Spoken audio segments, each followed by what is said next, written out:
एक वीडियो है जिसमें कि कुछ गाइडलाइंस मैं प्रोवाइड करूंगा आपको कि जब हम प्रेजेंटेशन बना रहे होते हैं अपने प्रपोज़ल की या सिनॉप्सिस की या फाइनल डिफेंस की, तो उसमें हमने किन चीज़ों का ख्याल रखना है। तो ये एक जो प्रेजेंटेशन है ये ऑफिशियल टेम्पलेट फॉलो कर रही है, जिसकी निशानी है कि यहाँ पे आपके पास यूनिवर्सिटी का लोगो आ रहा है और उसके अलावा जो टाइटल है और जो प्रेजेंटर नेम्स हैं वो आपके पास आ रहे हैं। अब इसमें जो इम्पोर्टेंट चीज़ें हैं वो आपने देखना है कि एक तो आपके पास हेडिंग आ गई। हेडिंग में आपने स्पेसिंग, उसके बाद आपके पास यहाँ पे जो एजेंडा है वो यहाँ पे शो हो रहा है। और उसके बाद हम अगर इंट्रोडक्शन की बात करें तो अब आप देखें इंट्रोडक्शन में ना यहाँ पे बुलेट्स में जो भी चीज़ है वो एक्सप्लेन की गई है और कंसिस्टेंट है, टेक्स्ट जो है वो कंसिस्टेंट है। अब प्रेजेंटेशन में लोग क्या करते हैं कि अक्सर स्टूडेंट्स क्या करते हैं कि पूरे के पूरे पैराग्राफ जो है प्रोपोजल डॉक्यूमेंट्स या सिनॉप्सिस डॉक्यूमेंट्स उठा के यहाँ पे पेश कर देते हैं। तो ये यहाँ से लेके यहाँ तक सारा टेक्स्ट ही टेक्स्ट होता है। तो ये हरगिज़ मकसद नहीं होता प्रेजेंटेशन का कि आप इसमें जो टेक्स्ट है ये पूरे पैराग्राफ्स आप यहाँ पे डाल दें। प्रेजेंटेशन की जो स्लाइड है इसमें जो भी चीज़ आप प्रेजेंट करते हैं वो सिर्फ मेन पॉइंट्स होते हैं और वो बुलेट्स होती हैं। और उसमें जो रूल है वो ये है कि एक जो आपका बुलेट है उसकी वो it should not span more than one line, यानी कि ये जो बुलेट है इसका टेक्स्ट 2 या 3 लाइनों पे गया हो तो वो एक ही इस पे होना चाहिए।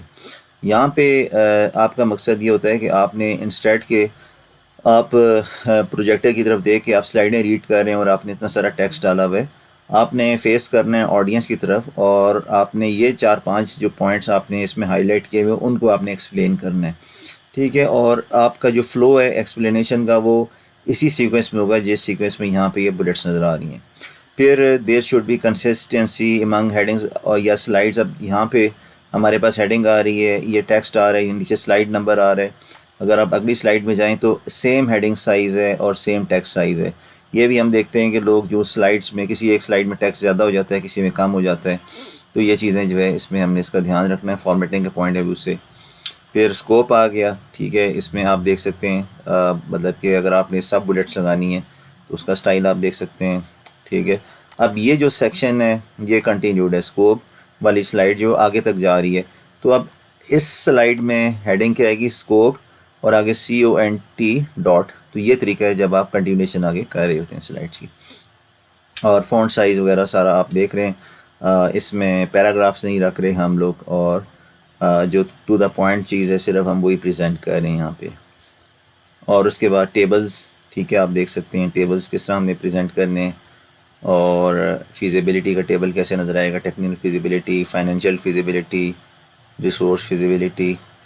तो जितने भी टेबल्स हैं उनमें फ़ॉन्ट साइज़ कंसिस्टेंट होगा। अब इन तीनों टेबल्स का जो फ़ॉन्ट साइज़ है वो कंसिस्टेंट है। ठीक है, तो कंसिस्टेंसी मेंटेन रखना बहुत ज़रूरी है।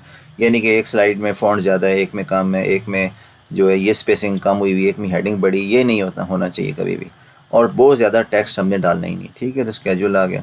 अब बाज़ दफ़ा ये होता है कि एक जो इमेज आप लगाना चाह रहे हैं फॉर एग्ज़ाम्पल वो यहाँ पे पूरी नहीं आ रही है। ठीक है, और वो फॉर एग्ज़ाम्पल उससे क्या हो रहा है कि हमारे पास जो है ना ये वो विजिबल नहीं है। अब इसका क्या सोल्यूशन है इसका, तो इसको हम क्या कर सकते हैं कि जो हमारे पास ओरिजिनल इमेज है या सोर्स इमेज है वो हम अपने पास मतलब कि किसी एक फ़ोल्डर में डाल देंगे। प्रेफरेबली आप उसी फ़ोल्डर में डाल दें जिस फ़ोल्डर में आपकी ये प्रेजेंटेशन पड़ी हुई है। फॉर एग्ज़ाम्पल हमारे पास जो है ये प्रेजेंटेशन का फ़ोल्डर है, तो ये वो इमेज पड़ा हुआ है। ठीक है, अगर इसको मैं देखूं तो आप देखें यहाँ पे ये काफ़ी बड़े साइज़ का ये इमेज है, लेकिन अब ज़ाहिर बात है कि स्लाइड पे ये नहीं आ रहा, जिसकी वजह से इसका जो है हम इसको जब स्केल डाउन करें तो इसकी विजिबिलिटी ख़राब हो रही है। ठीक है, इस तरह ये रीडेबल नहीं रहता। तो अब हम क्या करेंगे कि हम अपनी प्रेजेंटेशन में वापस जाएंगे और यहाँ पे जाके अम, हम यहाँ पे हम एक लिंक लगाएंगे। राइट क्लिक किया आपने और इसको एडिट लिंक किया। ठीक है, ये एक यहाँ पे ये जो इमेज है ना इसका आपने लिंक दे दिया। ठीक है, पिक्चर का यहाँ पे, और ओके कर दिया। और अब इससे होगा ये कि इसको जब आप उसमें जाएंगे फुल स्क्रीन पे, डुप्लीकेट स्लाइड शो, और जब हम स्लाइड पे अब जाएंगे देखें ये, ठीक है, तो मैंने इस पर क्लिक किया और यस किया तो अब मेरे पास ये ओरिजिनल इमेज आ गई है। लार्ज साइज में, तो यहाँ से मैं बड़े आराम से इसको स्लाइड करके और मतलब कि जो है स्क्रॉल करके जूम इन करके मैं ये इमेज दिखा सकता हूँ। तो ये स्पेशली आपको बेनिफिशियल होगा जब आप अपनी डायग्राम्स प्रेजेंट करें होंगे, क्योंकि जो बड़े प्रोजेक्ट्स होते हैं उनकी डायग्राम्स जो हैं वो एक उस पे नहीं आ सकती हैं एक स्लाइड पे। तो फिर उसका बेस्ट तरीका ये है कि आप सिंपली जो उसका एक मिनी वर्जन है इमेज का वो आप इस पे स्लाइड पे लगा दें यहाँ पे, और उसका जो है ना क्लिकेबल आप ओरिजिनल इमेज कॉल कर लें यूआरएल लगा के। तो इस तरीके से ये वाला मसला भी रिज़ॉल्व हो सकता है। और उसके बाद जो है जो भी टास्क हैं आपने क्लियरली मेंशन किए हुए, नेक्स्ट जो आपने करना है, और उसके बाद कंक्लूजन की आपकी स्लाइड आ जाएगी। तो ये कुछ टिप्स हैं, और ये जो स्लाइड है ये जो प्रेजेंटेशन है ये वीडियो की डिस्क्रिप्शन में जो ड्रॉप बॉक्स का लिंक है उसमें है, वहाँ से देख के आप फॉलो कर सकते हैं।